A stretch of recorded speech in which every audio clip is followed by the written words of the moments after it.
Hello and welcome to Launerin's Gamerscore and welcome once again to Ace Combat 7 Skies Unknown.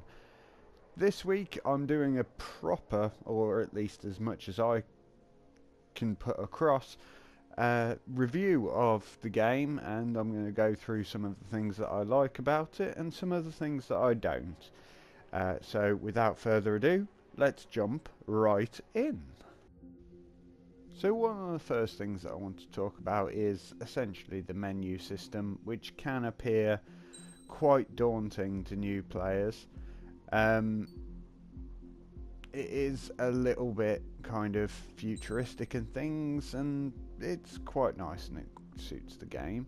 So while I'm talking, I am just going to jump into a game, and just for the heck of it, I'm going to pop it onto hard mode and just see how I do on that. So as you can see, there are many missions available once you've completed the game, but I'm just going to jump into the first one to try and avoid spoilers and things like that. So when you start a mission, you get this whole kind of rundown or briefing, as it is actually called, of what the mission entails. So there's a little bit of a spoiler within this first bit of the opening missions and things like that, but you know, it's the first mission, it's not that big of a spoiler. As you can see, it's quite a futuristic map and things like that, so you know, you get a kind of feel that this is going to be a high-tech kind of game and things like that. So first off, I'm going to talk about the game itself. Now, I'm a little bit biased, as I have been a fan of the series for many years, as I've mentioned previous times, and I really enjoyed playing through this game. It has quite an immersive story, and it tells the story in a very kind of unique way. The only real downside is I wish they could kind of put into the game something where if you fail a mission, then it affects the story, but I understand that that would create a very big kind of, you'd have to have a few games in one there, but I think that would make a very interesting dynamic to the game.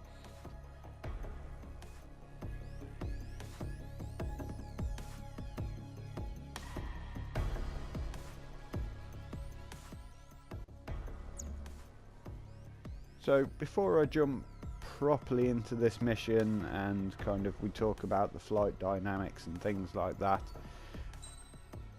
we're going to talk about the tech tree, or the aircraft tree as it's known in this.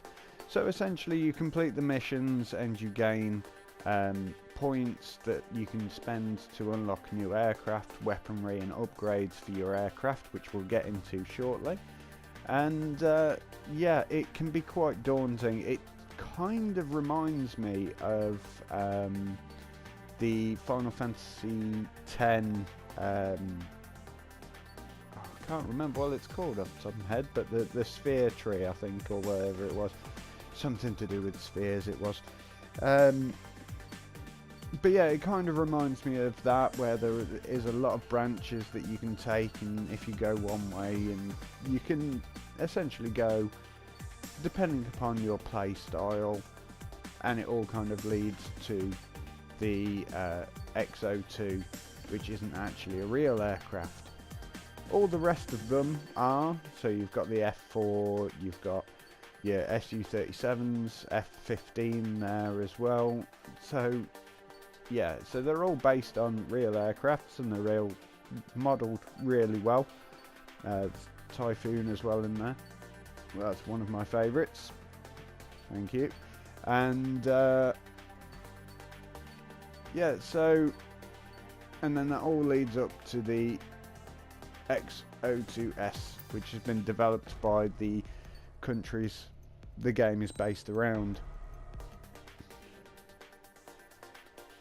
So when you actually go into a mission, you can choose your aircraft and your weaponry. And then there's the part selection, which is your upgrades. but there's only a limited amount of upgrades that you can put onto your aircraft, so it's not really overpowering, which I quite like, but it does kind of limit you to what you can do. You can set the skins of your aircraft to change the look of it and things like that as well. And then obviously you've got your different weapons that you can choose, which all have different properties, either attacking multiple targets at once or attacking single targets with a very, very fast missile that can track the target quite well. But we're going to jump into the aircraft from the game, the XO2S, and we're going to sortie with that. Squadron aircraft preparations complete. Stand by at the front. So front. you get this nice panning look of the aircraft as you're about to start. I don't really know much about aircraft dynamics, but this particular aircraft just looks sleek, as if they've designed it that way. But I'm not really sure whether it would work as a real aircraft. Radar sight's still silent. Scramble. Get those birds in the sky. But yeah, in a lot of the missions you do get this kind of opening sequence, and you get your call sign pop up as well. Mine in this mission is Mage 2, and the character's name is Trigger. So I'm part of the Mage Squadron, and you have this lovely kind of opening sequence, and it gives you the option, because you can skip this, to actually do the takeoff, and on some missions the landing as well. There are also, not to spoil the game too much, but there are also some missions where you can, there is an option to refuel mid-flight just before the mission, which can be a very tricky maneuver, and sometimes it doesn't work very well, and you kind of get the feel like you've just kind of not really immersed in the game during those parts, or at least that's what I find. So with the hard mode difficulty, you get less missiles and less special missiles, and you also have a machine gun as well on your aircraft. Now usually in normal and easy modes you have unlimited ammo with that, but in the hard mode you do actually have a limited amount of ammo. So with the actual aircraft maneuverability and that, the controls are all fairly simple. You can, I believe, I never actually have, because I like to play inverted when I'm playing flight simulators and things like that, but I think you can change it so it's not inverted and things, so for players who don't like inverted controls. But usually with these type of games you like to play with inverted controls anyway. Enemy support eliminated. This should make the job easier. Destroy the target. So we're just going to go through this mission now and see how well I do on hard mode, and while I'm flying about I'll talk you through some of the other parts of the game.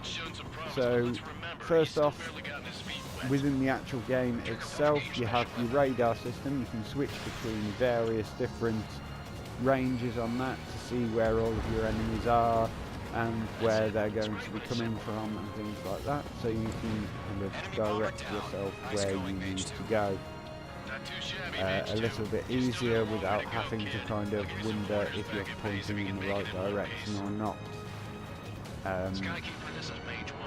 But I think the main part of this game that I want to talk about, and I will do shortly, is the VR system. But there is something that I've just noticed in the footage that I wanted to talk about first, and that is the weather system. Now, on previous Ace Combat games I've never really noticed a difference other than obstructing your field of view when flying around in clouded areas. On this, however, you get particles of water appear on your cockpit hood, and they obscure your vision a little bit more, and if you go too high or stay in clouds too long, then your plane does start to freeze, which I think is an interesting little thing that they've put in there, although slightly annoying.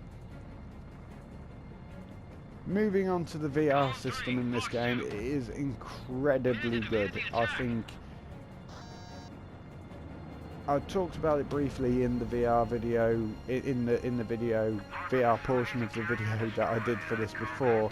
I don't think it is worth going out of your way to get a VR headset just to play this game. But if you have a VR headset already, or you're thinking of getting one, then this game should definitely play a part in that as well.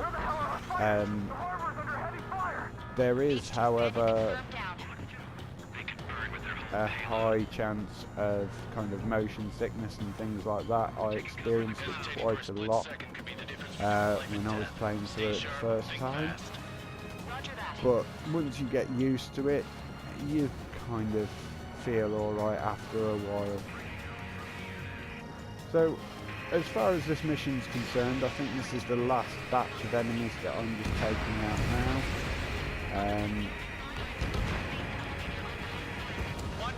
And I think I've done quite well. I've still got a fair few missiles left. I've even got special missiles left. And I haven't taken any damage either. But on the right hand side you will see the numbers of how many missiles I've got left and things like that, and the 4 air-to-air missiles, and then underneath that you've got the flares, which you can deploy if you're being fired at, and then they will disperse from your tail and hopefully help you avoid missiles that are being aimed at you. So we're going to move on to another portion of the game now, which is the online mode. So let's jump into that.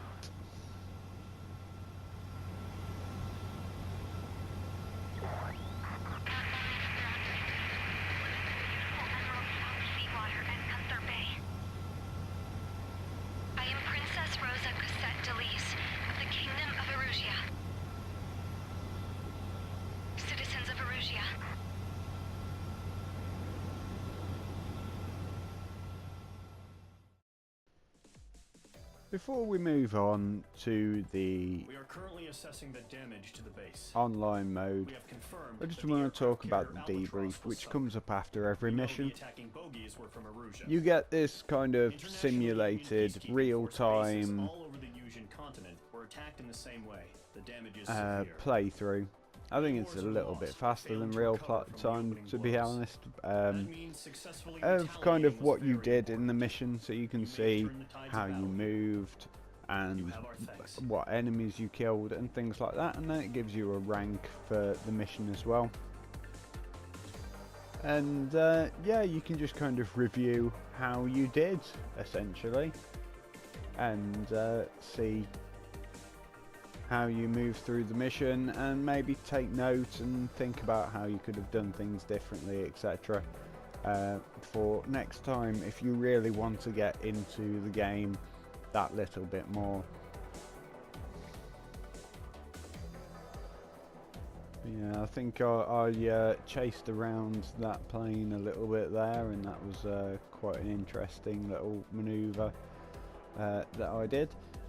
So yeah, I think we're going to move on to the online mode in a second then, and to be honest, all of the game that I have played and the VR mode and story and everything makes this game, I think, worthwhile to buy, and then you move into the online mode. Now, I'm not saying this because I'm a sore loser.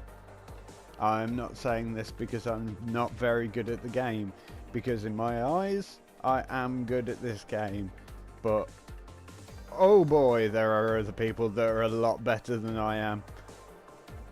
So let's move on to the online mode, and I'll talk a little bit about that.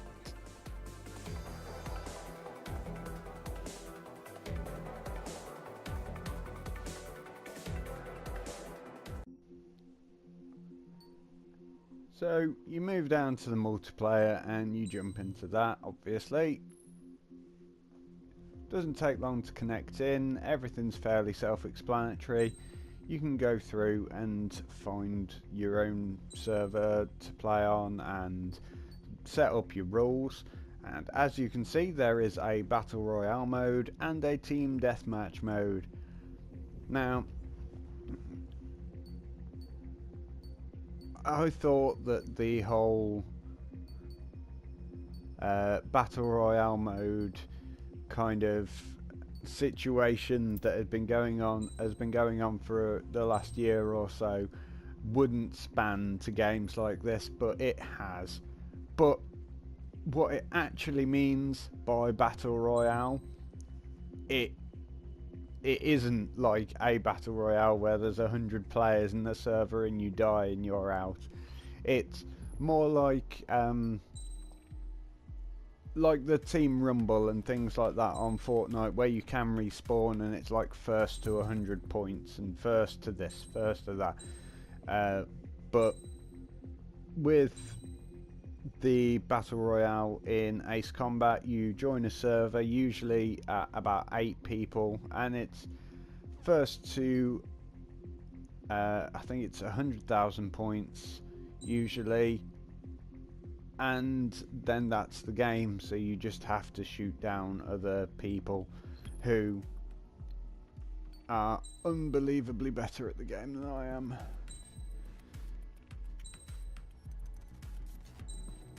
So it's the same kind of thing as usual.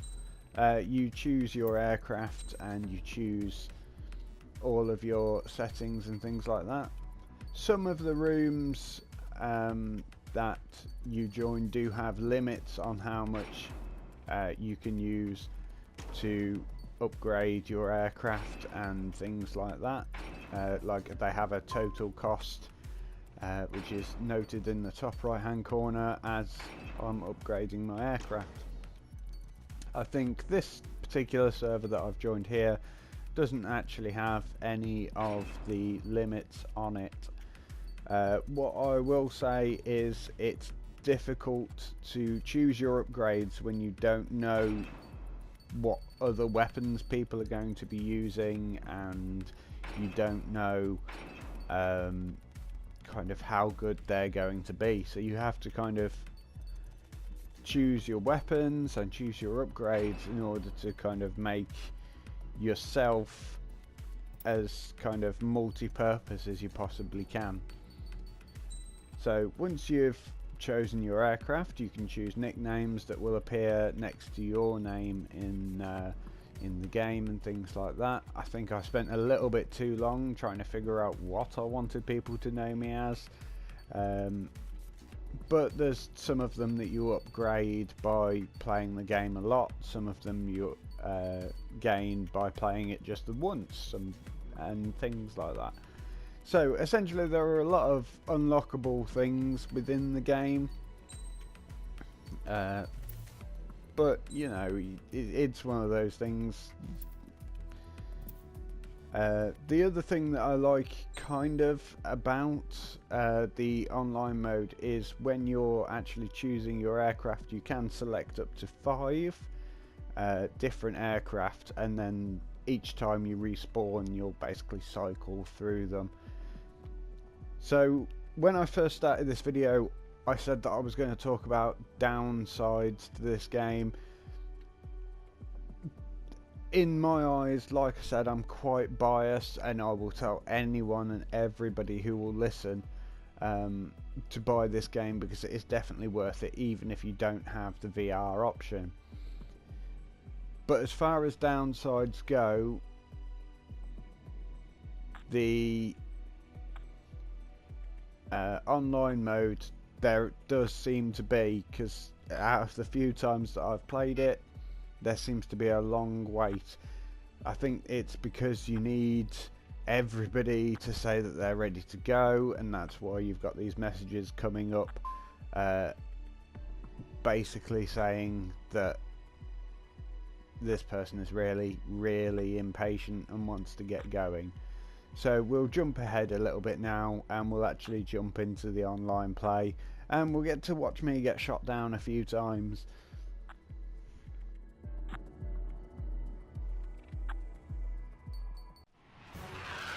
So once it finally gets into the actual gameplay, you get this lovely opening sequence of everybody that's in the game, their aircraft and their call signs and things like that. And then you're off. And I go straight, kind of trying to hunt people down as I would normally do in the game. I'm behind this player quite nicely, and I'm thinking if I can get behind him, fire some missiles off, that's a sure hit. But then I forget that they know how to do manoeuvres and things like that exactly the same I do, and I'm just constantly chasing him down, just trying to get a lock where I'm close enough to fire a missile off, but it just doesn't work at all. So much so that I actually changed the view a little bit because I pressed the wrong button or something like that. So yeah,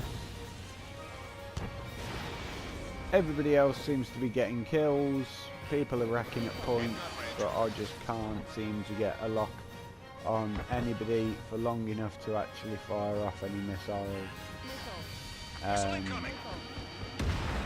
And there we go, there's my first death, a nice fiery explosion there.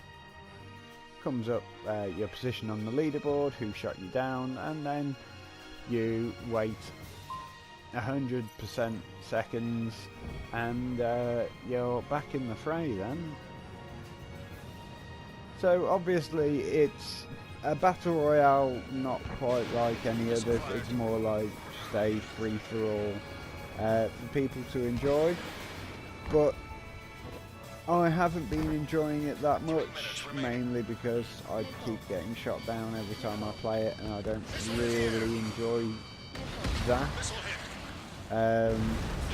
That one was my fault. I decided to just go straight trying to hunt somebody down rather than being evasive.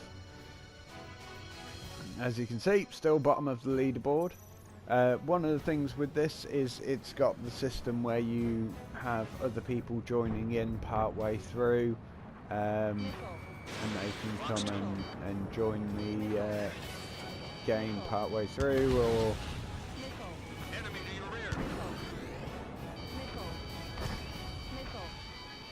or you can just have the people that started on the server. So I've just got a couple of hits off, which I was really proud of at the time, and I seem to have discharged all of my flares as well, trying to get away. So as far as an online kind of game goes, it's not brilliant if you've not put lots of hours into the game, or you're impatient, or you're a sore loser, or you tend to rage quit a lot. So yeah, so I think I'm going to just start to wrap this video up a little bit now.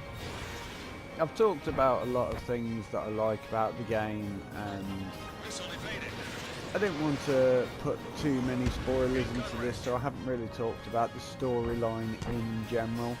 But it's an intriguing storyline, it kept me immersed, and to be honest, I think if you took out all of the gameplay in between and just kind of put all of the videos together as one long piece of footage, I'd watch that as a show in itself, just for the intrigue and just the story that got put across within those clips, within the videos in between the missions. I mean, the missions themselves basically fill in little gaps within the story that aren't quite put across. in the videos. Locked on. So I'm starting to actually get a couple of hits now as well, which I'm quite proud of, but it's all too little too late. We've not got much time remaining, and it's going to be pretty much done. Just trying to get those couple more hits just to try and bump my score up a little bit more, but that's it. And then you get a lovely little sweeping shot of the victory, and then there's me just kind of sat soaring at the high level. And then you get the rundown of the leaderboard pop up as well, so you know, it's alright as an online. Maybe I'm not giving it enough credit. It is quite a good online mode. But it's one of those, you either enjoy it or you don't.